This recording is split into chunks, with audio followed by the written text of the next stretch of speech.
All right, yeah, because my coffee maker's broken, so I'm like, I just needed I need a coffee.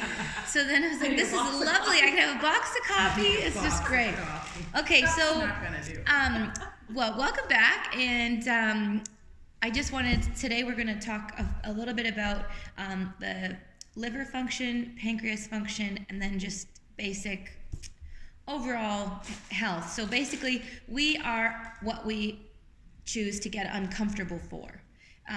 And we're a product of our time, how we spend our time. And so it's so good to make time for this and bettering our relationship with it. And what the overall goal here is to do is to fall more in love with food, more in love with exercise at a place of ease, not self-sabotage. Because sometimes we try to willpower ourselves into something without dealing with underlying issues, and then we crash and burn, and we so easily just kind of pick the path that we were familiar with, even though that is uncomfortable. So if we are 400 pounds, that's uncomfortable. If we are a little whiff of a thing, 80 pounds, starving ourselves, that's uncomfortable. No matter what, on this side of life, it is uncomfortable. It's hard. There's a lot of pain here in this time in our life. It's not until it's the other side of things that we get to experience ease. So yeah, we are what we are uncomfortable for. So so glad that you came and that you got uncomfortable to get here, because time is so precious, so hard to find that time. Come on in, Katie, you made it. Oh no! She was doing her burpees. Everybody who's listening to this recording, it is now burpee time. Now you're gonna make me feel bad. Katie has made it burpee time. Hope Emily got her 37 burpees in yesterday. So we're just talking about how we are what we are uncomfortable for, and if we are 400 pounds, that's uncomfortable. If we're starving ourselves, then we're like 80 pounds, that's uncomfortable. If we are healthy, that was uncomfortable. We made choices, but we are rewarded there with some different kind of ease, but there will always be pain on this side of life, and there will always be stress over here. But if we cause ourselves sometimes temporary pleasure, it leads to more unnecessary discomfort.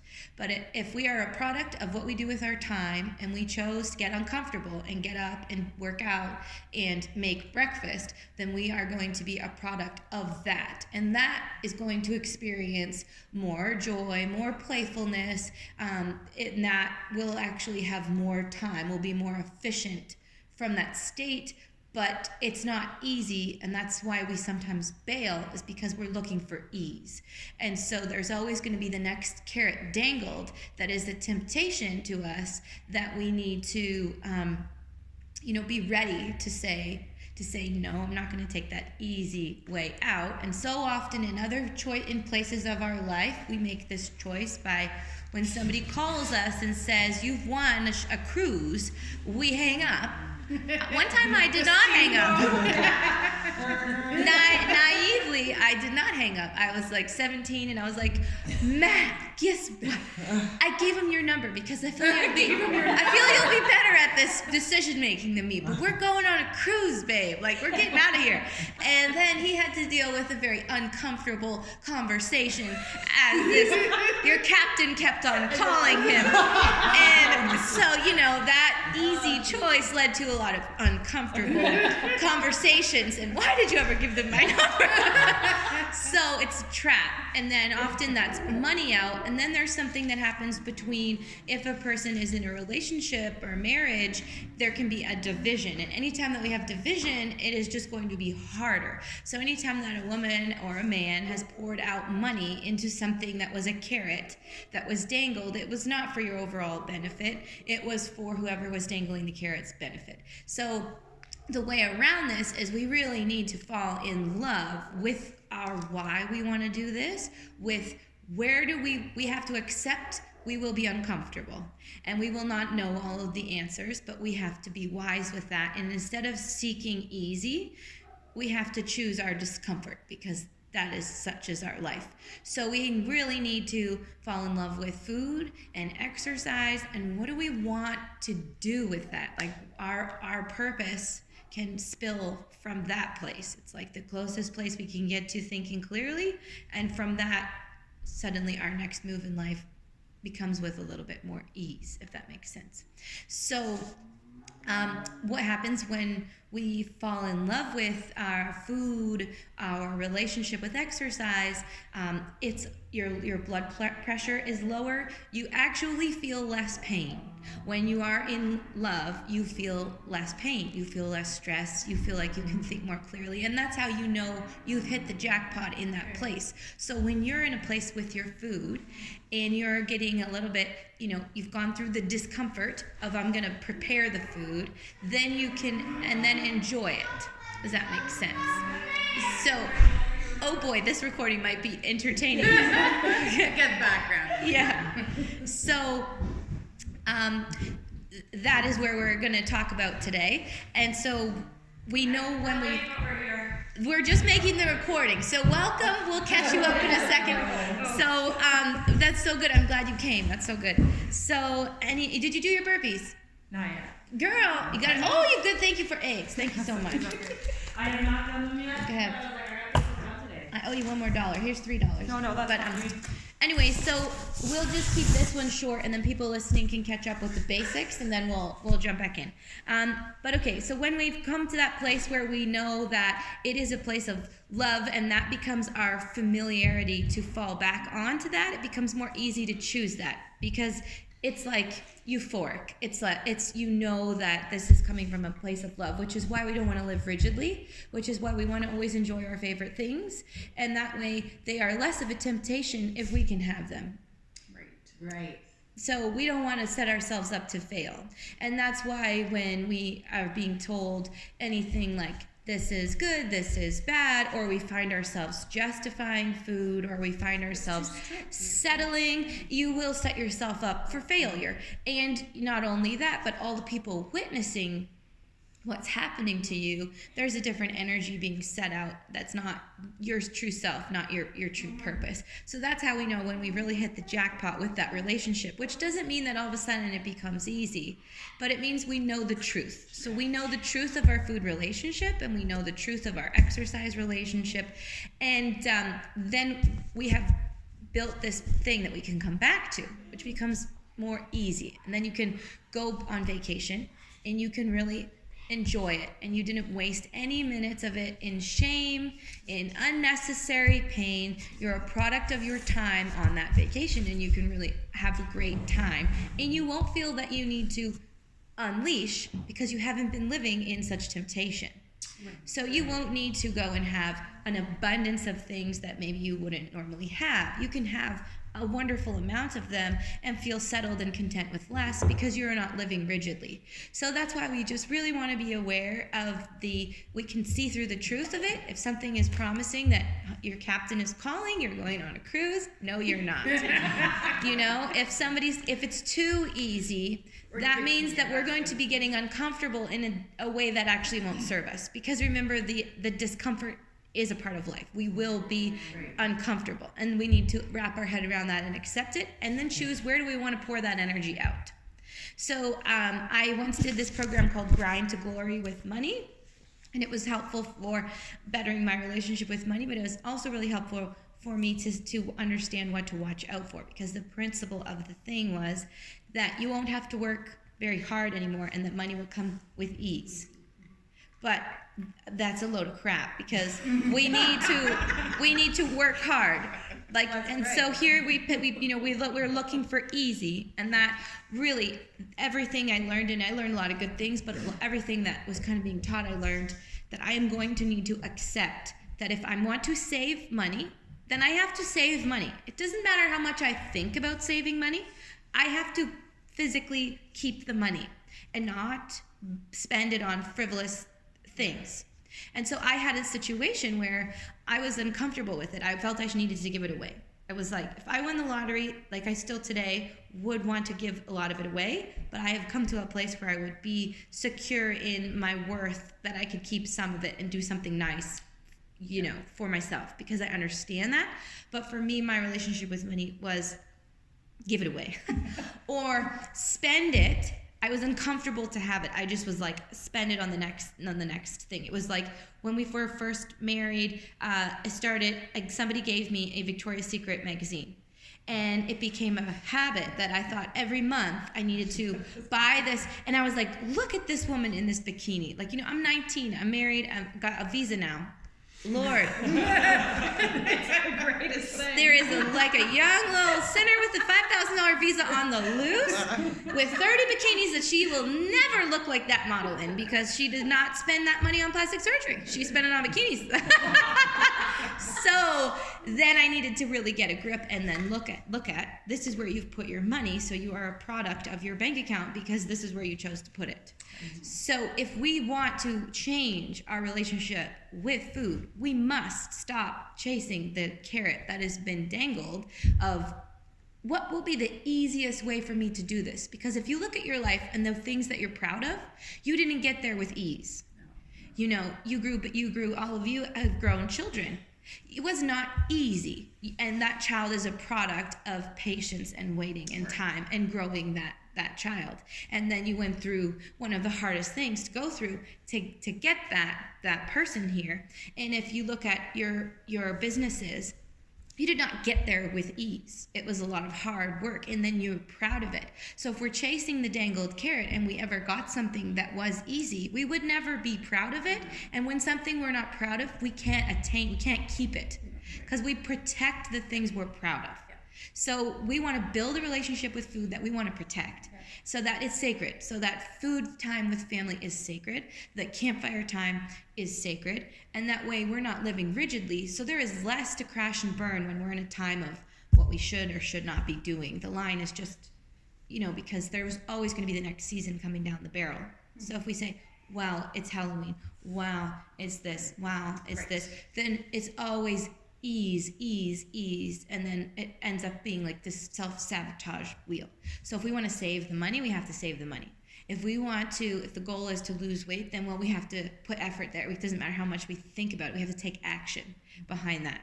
And then you actually have more free time because you've taken action and you're doing something, right? Like nobody who is not a experienced hockey player is going to do well in an NHL game if they've never been there before. They just won't. They'll be seen, and so then it will be like, clearly that person is in disguise. They're a fraud, right? So we feel the most shame when we're a fraud. So when we want to do something, but we're not willing to take the work that it's going to take to do it, and all the benefits that we can reap afterwards show. And they show up in our body. So I wanted to talk a little bit about how important our pancreas is, and how important that plays a role in our immune system, and what it does. So it really helps with digestion, and it helps the body sort out the sugars from the foods in which we eat. And if we self-sabotage that so much that does not work anymore, then we can end up with type 1 diabetes. And it also really plays an effect on our blood, like the actual color of it, the actual texture of it. And so if we are ending up doing this to ourselves, then that's a really easy way to get blood clots. So when we know what will happen if our business fails, you cannot feed your family, that's motivation to get your butt up and go to work, right? But sometimes we are so concerned, selfishly worried about the temptation of the false idol that we want to look like, or the false idol we want to mimic, that we actually aren't looking at why we would actually want our body to work. Because I like to say that gravity, she's the bitch, no matter what. So it doesn't matter how much you want to spend on your body, that take that easy way, and you do cash money, that's fine. Everybody has a different, I'm not going to say that meant somebody had an unhealthy relationship with their body. They could have got to that choice on a healthy relationship, right? However, if we know and we're empowered as to what's the actual, if your family isn't living in your house anymore, you don't have a house anymore, you've become homeless, you wouldn't allow that, you wouldn't stand for that, you wouldn't let that happen. But we let it stand with what happens in this house. Right. We let this house become so desperate that we then are in a spiral of where we rely on others to help us. We have made a victim out of the most precious gift, how we walk around. And so if we're a product of what we make time for, if I pass an early death and it was self-inflicted by not taking care, then I am a product of my time. And sometimes the goal in life can be thought of to get most amount of time, but that's like not necessarily, it's quality, right? Where we don't know if we have tomorrow, but we know how tomorrow could feel if we took action today. So going back to that, we are a product of what we were willing to get uncomfortable for, understanding that anything we do will be uncomfortable. Every single thing that we do will be uncomfortable. It doesn't matter, what it is, but we're going to have to stop chasing easy because it's going to be hard in another way. It's just not a way that's going to serve you. It's a way that's going to serve somebody else. So it's your time. So you're going to use your time to serve you.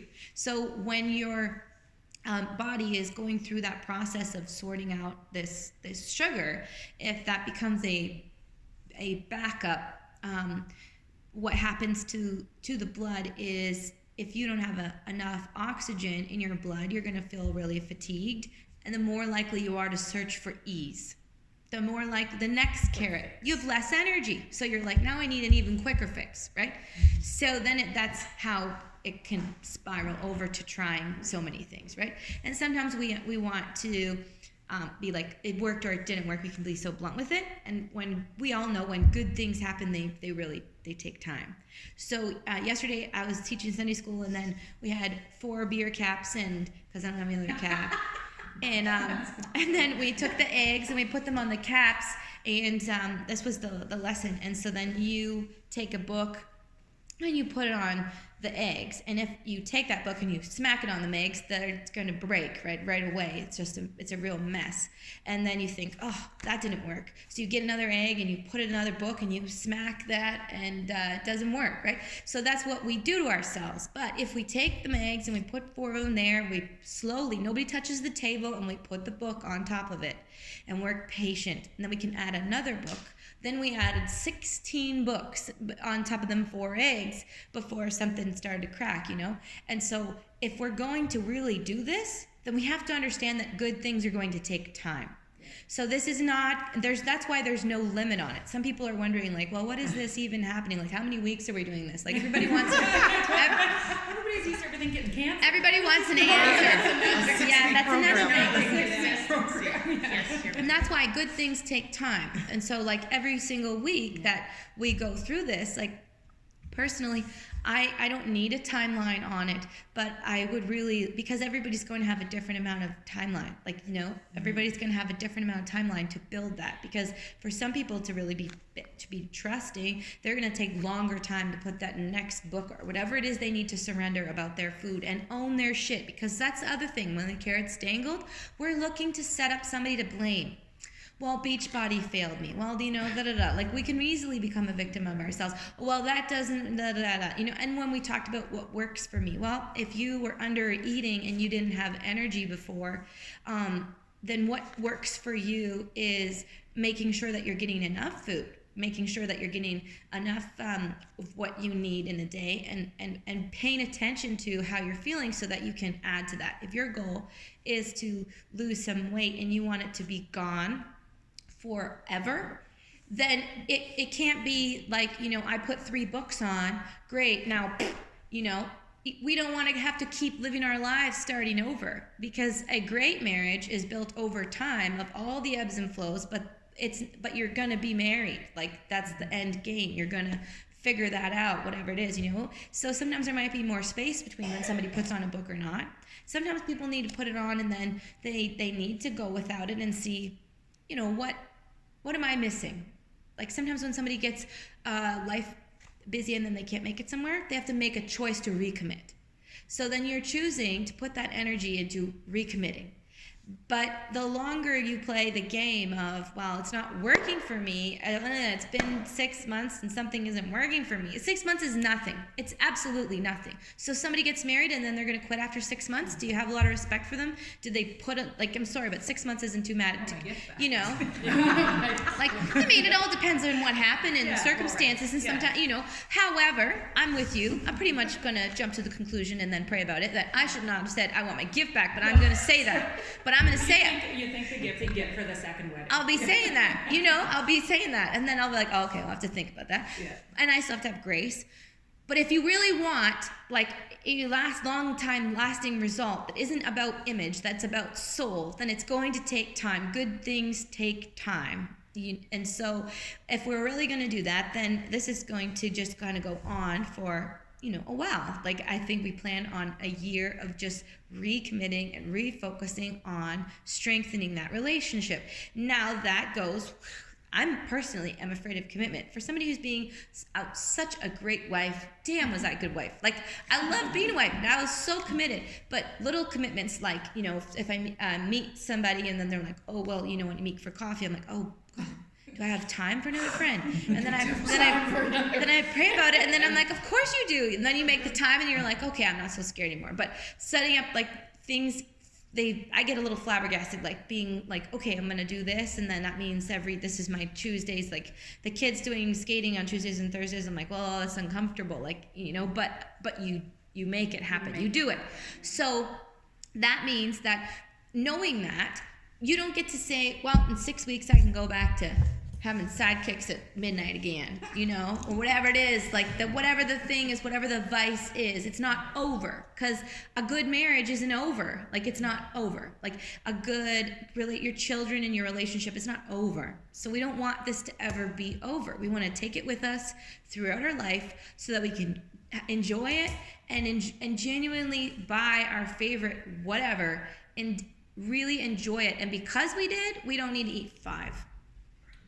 If that makes sense. You know what I mean? Yeah. Back to the whole principle of vacation, like that rigid living. Like, well, you know, I'm just going to go and I'm going to pretend it's not even happening, and I'm just going to be like, almost, for a woman, it's very masculine to be like, well, I'm just going to have whatever I want, and I'm just going to justify that that's okay, even though I am so sad about it. Like, crying when you eat your brownie. Like, you know, you're going to have that brownie, and you're going to be like, oh, I'm so grateful for this, that somebody made this, that I'm having this, I'm enjoying this, I'm going to savor this. Then I can enjoy less. It's not like, well, I've had one brownie, I may as well have the whole pack of brownies, because screw it.